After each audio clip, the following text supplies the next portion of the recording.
operate in India and in Afghanistan. These are distinct from the Pakistani Taliban, which has been ravaging the state, although part of the Pakistan Taliban does draw personnel from rebel erstwhile proxies.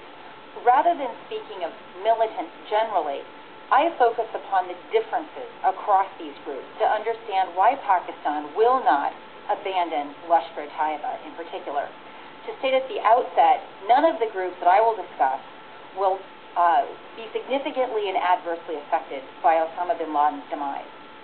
When we disaggregate this complex militant market, we see that these Islamist militant groups differ significantly in their theological orientations, and this, as I'm going to argue, is important.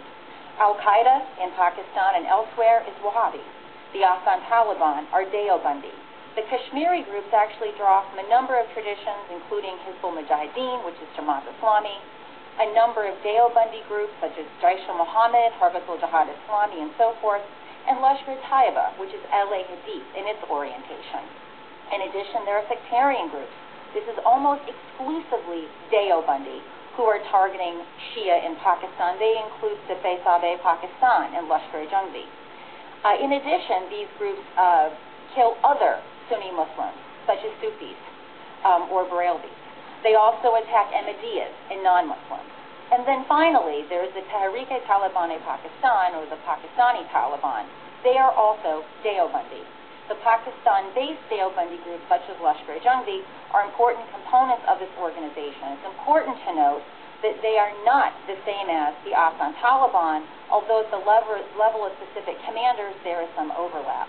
There are a number of refinements to this gross aggregation, which I provide in my written statement, and I have a table summarizing the same. To understand LET's utility to Pakistan, we need to understand how it differs from these other groups. First, all of the groups that have split and rebelled under the banner of the Pakistan Taliban are Deobandi. These groups are the closest to Al-Qaeda. Lashkar-e-Taiba is not Deobandi. It has remained loyal to the state. It has never attacked Pakistani targets or any international entities within the state.